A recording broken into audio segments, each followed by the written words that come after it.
Okay, saying is alive.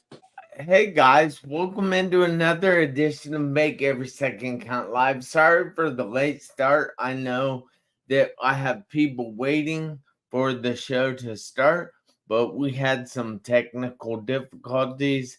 I had to replan the whole show and send out the invite once again. But I am your host, Jeff Marconette Jr., the international award winning Make Every Second Count speaker.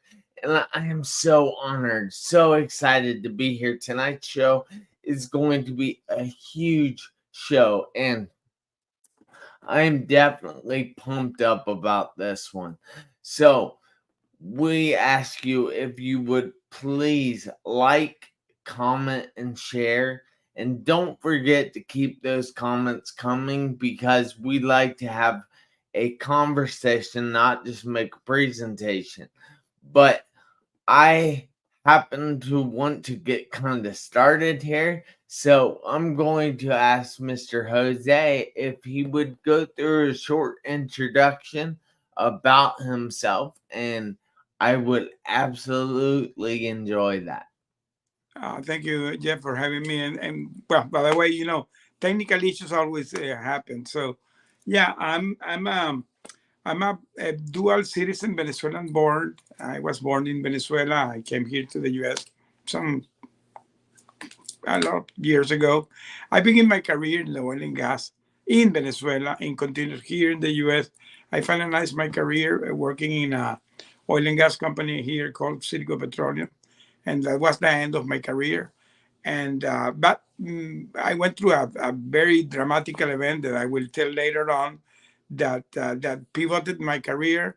And after some time, today I'm a leadership and a resilient coach. I'm going to mention why I came to that, and I'm a speaker too. That is me. That is me. That is awesome. Thank you so much. I am glad that you went through that introduction.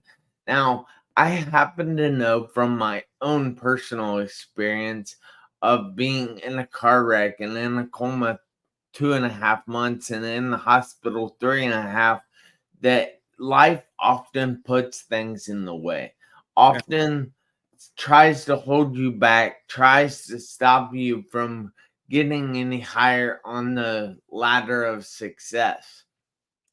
So, has there been something that has held or tried to hold you back in life?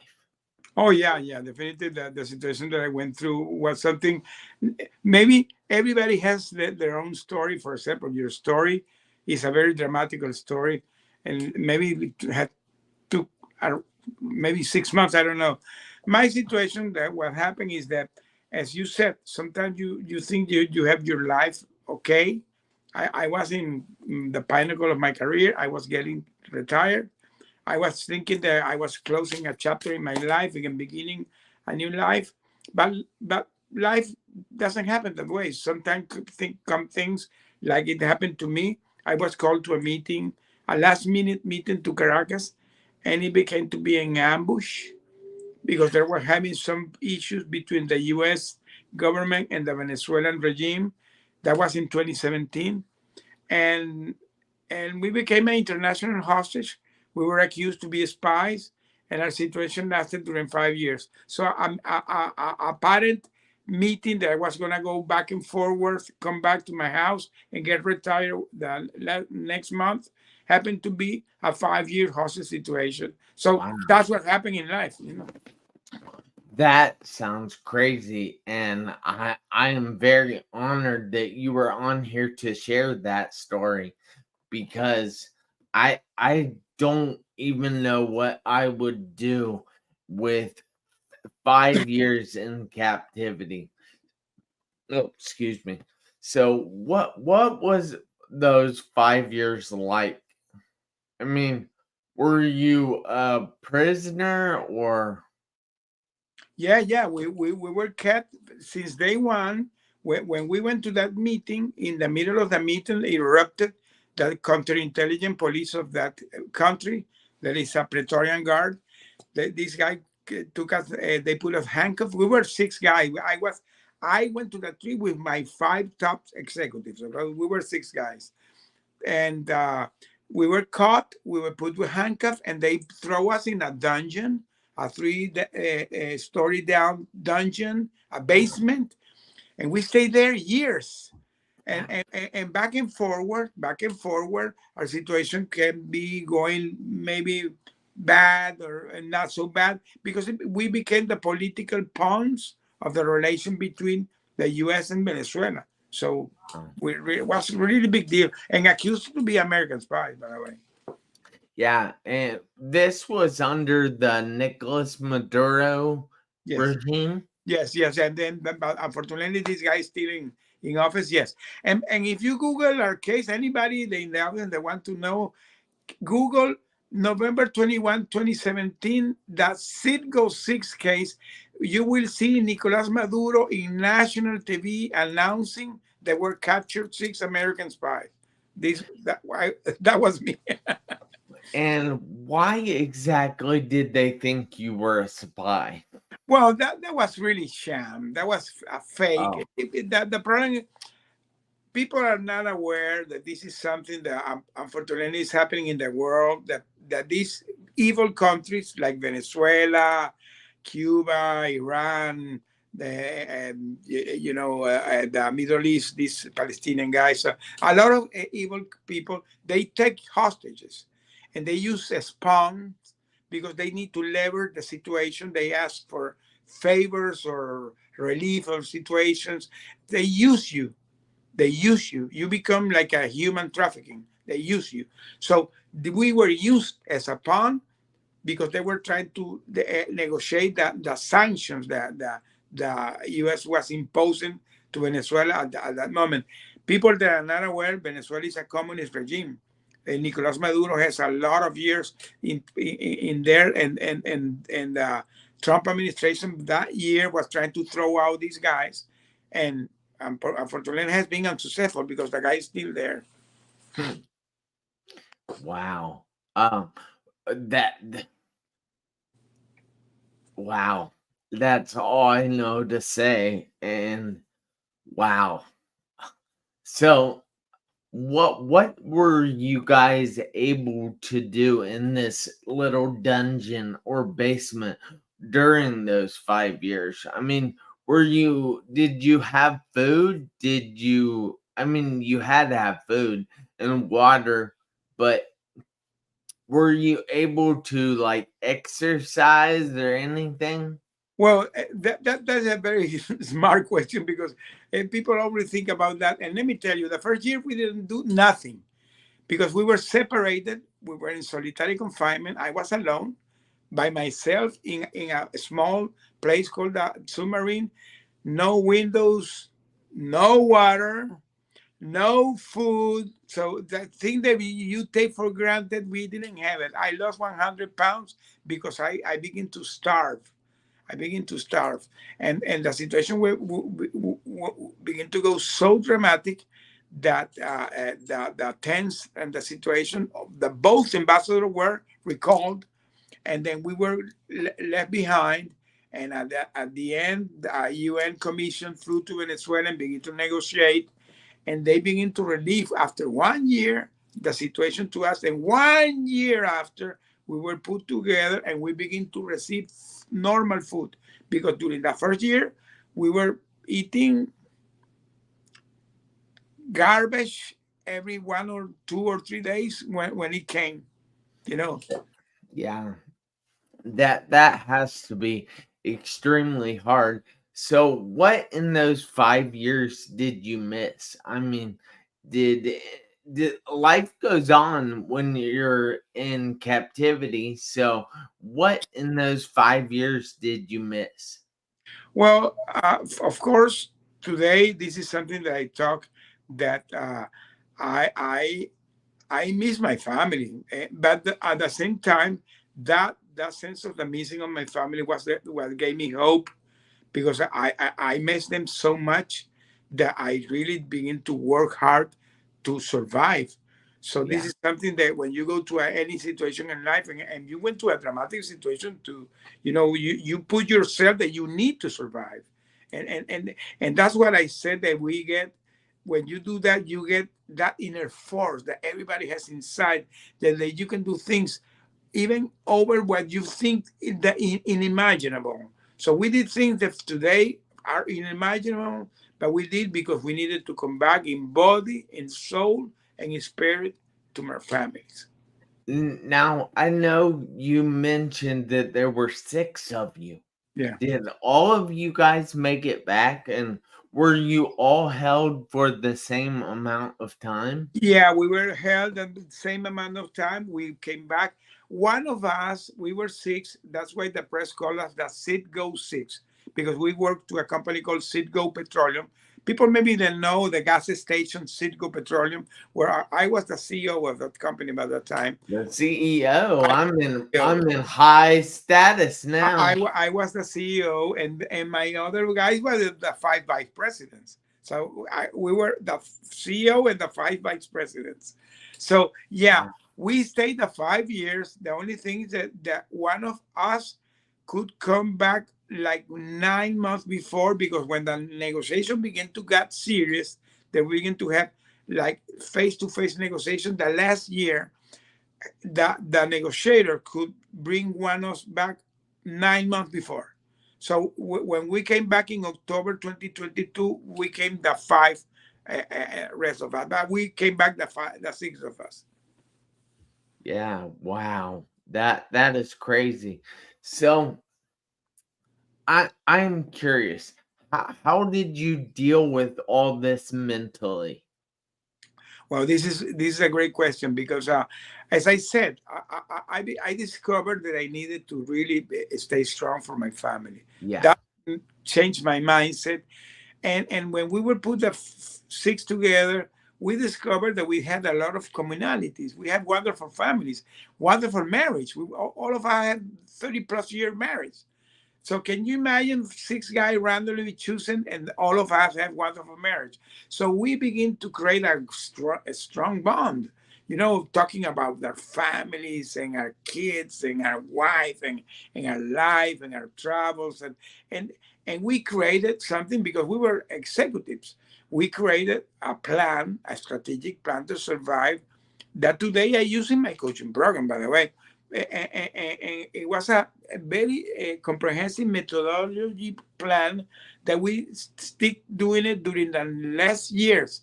We stay doing it for years on a daily basis. That Yeah. plan. Wow. That is really admirable that you were able to hold on to that strength and know that your family was out there and you loved your family, and that gave you even more strength.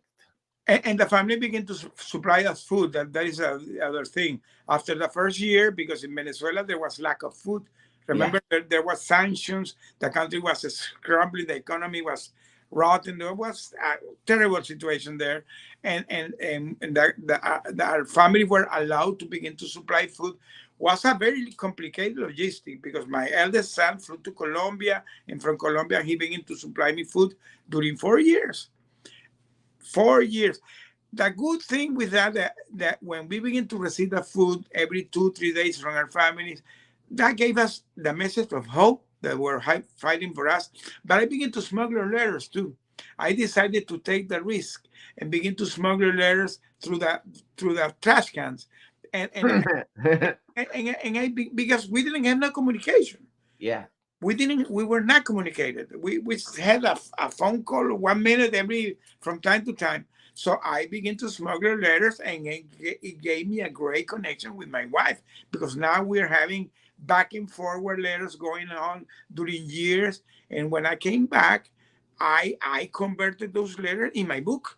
So my book that I put it out, called From Being a Hero to Villain, is based on those letters. Yeah. And I want to point out that we have a comment here from Ben Bruce, who is from Lagos, Nigeria. So this is an international show. We also have Adam in the comments, and he's saying he has some questions if you don't mind. No, go ahead. Go ahead. But so Ben Bruce said, he read that you suffered from coronavirus while in prison for a week and had to go to a hospital. Yes. What was that ordeal like? He said. Well, let me tell you about all my suffering there. The first thing that I suffered was scabies. I suffered 2 times scabies. Wow. Scabies. I had to have a treatment because I suffered scabies in all my skin because the situation was so bad that we got scabies. Then, because Wow. the air was very, very bad, and the air, I began to have bronchitis and pneumonia. After that, I suffered a heart attack. Wow. And the last thing is I suffer coronavirus. And yes, the coronavirus I almost passed. Almost passed, and they put me in a clinic, a hidden clinic. I was disappeared because this guy didn't want the government, the U.S. government, know what was going on. And my son, that he already was having contact with the press, he called a journalist and said, my dad is disappeared. And he put a news in a breaking news that I was disappeared. And that's the way they returned me to the jail, because I was disappeared. Maybe this guy could have killed me. I don't know. These guys are crazy, you know. But That yeah, I went through a lot of situation. But to tell you the truth, I'm here. yeah. I went through all these ordeals, but I'm here. That is nuts. So Adam also says, "Will you go back to Venezuela ever? And if you do, would you be rearrested?" Of course, it still is Maduro there, and the answer is yes. They will arrest me. One of my big friends that I met in the jail, that is a very famous journalist of Venezuela, he was rearrested like 1 month ago, because this guy, they take you back. They don't care. These guys don't care about. There is no human right there. So of course I will not go in Venezuela with this regime. Yeah. If in the future the people in Venezuela are fighting to have a change of regime, I don't know. My wife doesn't want me to go, but maybe you never know. But not with this regime, of course. Wow. That's crazy. So do you still have any family or anything in Venezuela? No, no. All my family is outside. All my direct family is here in Houston, and my sister and cousins, all relatives are all over the place. Because this is another thing. The situation in Venezuela has made that the people have to fly. Millions of people have gone from Venezuela, so they're all over the world today. It's a big Yeah. diaspora. Wow. I'm shocked, really, by your entire story, and I don't even know how to take it. So, um, Ben Bruce says he's curious. Why were you sentenced 5 years longer than the other 5 detainees? Ah, okay. Maybe he, yeah, because I was the president, so they want to make a distinguish. I was the president. They gave me, yeah, he's right, and he researched it. They gave me 13 years, and they gave 8 years to the other guy. So they gave me 5 more years, and not only 5 more years, they gave me a fine of $2.5 million. So I Wow. was sentenced 13 years and $2.5 million. Yes. So that Wow. was a kind of the distinguished, because as I said, I was the CEO, and they decided to give more time for me. Nothing of that happened, because that was a sham trial. Everything was fake. These cases always are fake. And today they are connected to the hostage community here in the US. I have known a lot of people that have been captured in other countries like Iran or China or Russia. They always do the same. They put you a sham trial, and they put you ridiculous charge, and they charge you 20 years, 30 years, because the intention of these guys is negotiate you. The real intention is they want to negotiate you. That's what they really want. That is really, really, really shocking. Yeah. And These that guys are evil. I'm sad to hear that you know other people that have gone through the same thing.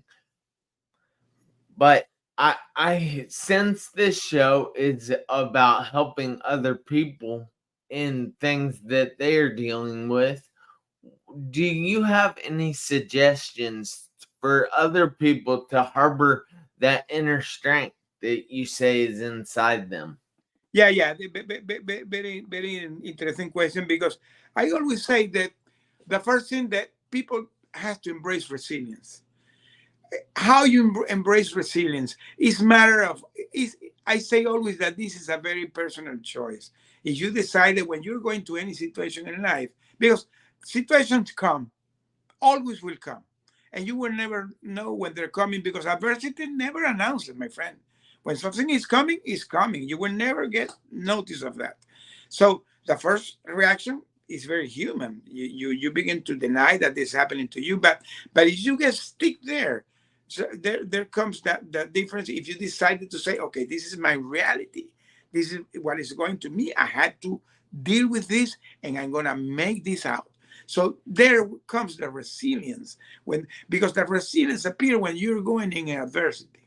When you decided to, this is happening to me, but I'm gonna bounce back, and you can do it one, two, three, four. How much time it will be needed? So when you embrace resilience, you will always keep going on. So this is what happened. I can tell you, in my book, you will see things that you say, "Hey, this guy went through crazy things. We went through crazy things, but we're here." Yeah.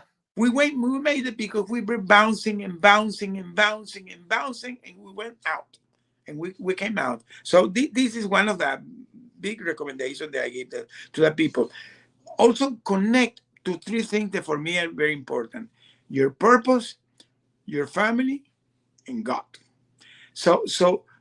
Why your purpose? Because everybody has a purpose. So when you get connected, what is my real purpose? You go, you pursue it, you go for it. And when you get connected to the people, I say my family, can be your fiance, can be anybody you love. But but when you're going to a situation in life, one of the big mistakes that people do is navigate things alone. You need to get connected to the people that love you, because these are the people that are going to support you. And the other thing is the connection with God. I'm a God believer. I don't know if somebody believes in the higher power, universe. I respect that. But in my case, it's God, because that inner force that you can get comes from Him. Come from Him. You can unleash it, but it's because you get the connection with Him. So this is really my recommendation to anybody that's going to any situation. That's cool. Now I'm curious. You talked a little bit about your family there, and you mentioned them before. How did they support you through everything? And in everything, because my wife, I was planning to get retired. So 1 year before this happened, we were planning my retirement, and she opened a small bakery. That was supposedly to be my plan B. It became my plan A, B, C, D, E, F, G, and all the plans, because she began to support me during all these years. And as I said, my son, he quit his job and he flew to Colombia. And from Colombia, he began to provide me food. It was a very complicated logistic, because he had to do the groceries in Bogota, and he sent it through a courier to Venezuela, and somebody pick up the food and they cook it and they send it to the jail, and they kept doing that during 4 years. Wow, that is you are really lucky that you had a family that stuck by you. Because I know a lot of people. Well, I don't know a lot of people, but I would think that the family would get kind of frustrated and start to kind of distance themselves Yeah, from you. yeah. And that would be extremely hard. Yeah, yeah. So, And let me tell you something, Jeff. That is so true. I saw cases. With me was a military, because, as I said, I was a military and a civil political prison where I was. For me, with me was a high-ranked military I saw when his wife abandoned him. She didn't support this. She someday she said, "I'm done," and she disappeared. She was gone. So my wife, she kept doing this during 5 years. It's incredible. Yeah. Thank her for me because she's showing strength as well. And I find that to be awesome. But you talked a little bit about a book. Yes. Can you tell us a little bit about that book and how we can get that book? Well, this is the book. The book is called From Hero to Villain. If you see, these are the guards that capture us. That you can see here in the front. This is my silhouette, and this is the dungeon. What you see inside my silhouette, there is a place where it's a very famous dungeon in Venezuela called El Helicoide.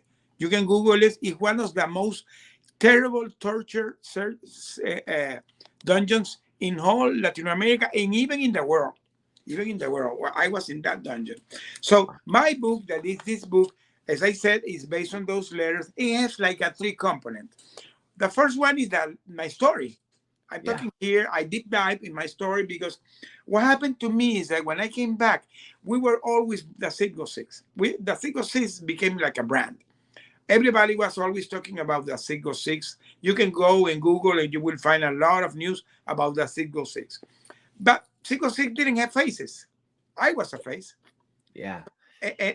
And I came back and I saw this terrible situation of the hostage situation going on other Americans. And I said, I have to talk. So I began to verbalize my situation. So my first thing is tell my story, my story. That's why my book is called my true story, because we were six. The other guys can tell their story. This is my story. Yeah. So I decided to tell my story. I decided to talk about the situation that is called the hostage diplomacy. And at the end, leave my legacy about how you can overcome things in life, because I did it. Yeah. Wow. So this That's is my book. You can find it in Amazon. You can find it in Amazon and in my webpage that is called Jose Connect. You can go direct to the link, but the most easy way is going directly to Amazon, From Hero to Villain. That's awesome. So I'm curious. Well, actually, Adam is curious. He says, do you still keep in contact with the other 5 people? Yes, of course. We not in a regular basis because we were done, because we stayed 5 years in a confined place, So we don't see us, but when there are events, some events that we are invited, we go. We in December we had the opportunity that the mayor of Houston called up the six to a very unplanned meeting at the end of December, that surprisingly the mayor gave a proclamation to the six of us, and he created the Citgo 6 Day here in Houston. So today, December 19th, is the Citgo 6 Day here in Houston. This December is going to be the first year. I don't know what they're going to do. Maybe they're going to do the first anniversary of us. But the mayor give that recognition. But that day, I had the opportunity to meet all the families or the kids or the wife. And I told them that I felt so proud because really the six of us did it great. We are. I'm not gonna say that we're super friends that we call every day, but we are in touch. We're in touch. That's so good, guys. I want you to realize that Jose here has been through a lot. He was held captive for 5 years for being an American. Have you ever been persecuted because of where you're from? Because he was. Now that's extremely tough. And I know that you guys out there are going through things in your life, but are they as bad as being held prisoner for 5 years? And look where he is now. You see, there is always light at the end of the tunnel. Yes. It may be hard to see when you're going through the adversity that you are going through, but I promise it is there, and you have to have faith that you're going to be able to see it eventually. So, guys, I need you to do me a favor. Go check out his book on Amazon. It is called what? I'm sorry, one more time. From hero to villain. From From hero. hero to villain. And it's his story of being captive with the Sitco 6. So, guys, look, I want you to realize that you are more powerful than you know. This guy right here can help you through anything. You just have to figure out the way. But I need you guys to do me a favor this week, next week, and for the rest of your life. I need you to make every second count. Why?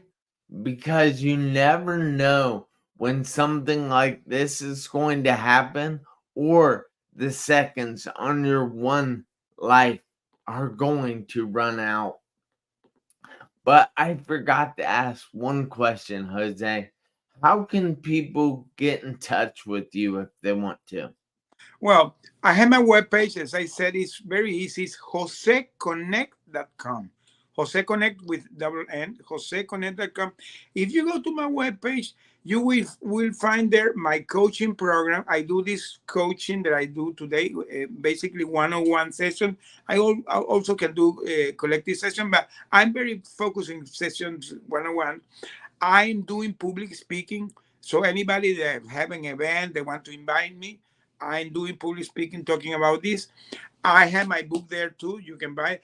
And not only that, I also have a newsletter and I do a podcast too. So everything is there.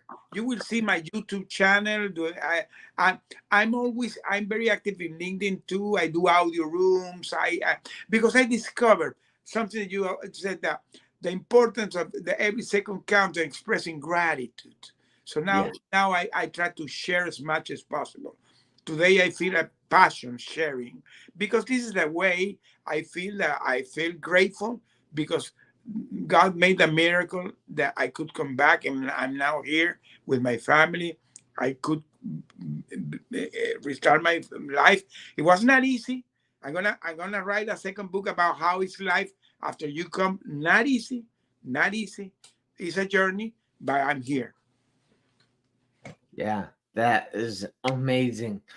But we ran a little over time, and I'm sorry about that, guys.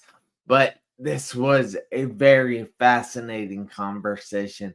And Jose here will teach us the importance of making every second count.